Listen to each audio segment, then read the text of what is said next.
হুগলির উত্তরপাড়ায় একজন নাবালিকা ধর্ষণের ঘটনা ঘটে। এ রাজ্যে বারবার নাবালিকা এবং মহিলাদের উপর যৌন হেনস্থা ধর্ষণের ঘটনা ঘটে।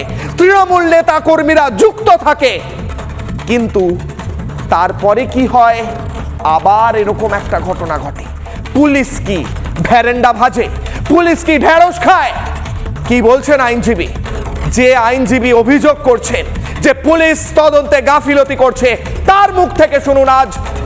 রিপাবলিক বাংলার দর্শকদের জানাই এ রাজ্যের পুলিশি ব্যবস্থা কতটা দলদাসে পরিণত হয়েছে। দেখুন, এখনো দুজন অধরা রয়েছে।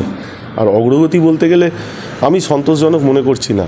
এফআইআর হওয়ার পর তারপর যে অগ্রগতিটা হওয়া দরকার সেটা হচ্ছে না।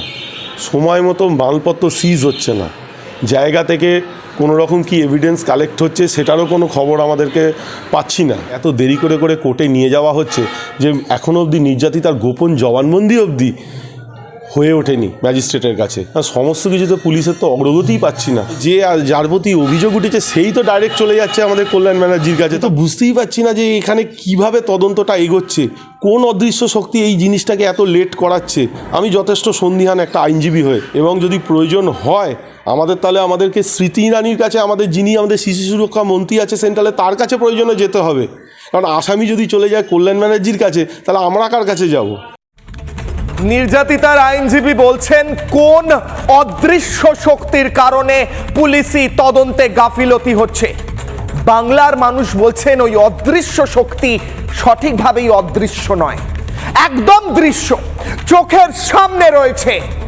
তৃণমূল হচ্ছে সেই শক্তির নাম, কারণ এই লোকগুলো যাদের বিরুদ্ধে অভিযোগ তারা তৃণমূলের সঙ্গে যুক্ত। যখনই তৃণমূল নেতারা অভিযুক্ত হয়, যখনই তৃণমূল কর্মীরা অভিযুক্ত হয়, তখনই তদন্তে গাফিলতি করে কোট আনকোট দলদাস পুলিশ। বিজেপির অভিযোগ দলদাস পুলিশ। যে পুলিশ অফিসাররা, যে পুলিশের ভাইয়েরা, যে পুলিশের যারা অফিসার রয়েছেন, মহিলা পুরুষ নির্বিশেষে আপনারা দেখছেন, আমি জানি আপনাদের মধ্যে বেশিরভাগ সিনসিয়ার নিজের কাজের বিষয়, কিন্তু আপনারা রাজনৈতিক কারণে কাজ করতে পারেন না, এবং আপনাদের মধ্যে দলদাস মনস্ক যে পুলিশরা রয়েছে তাদেরকে ধিক্কার জানাই।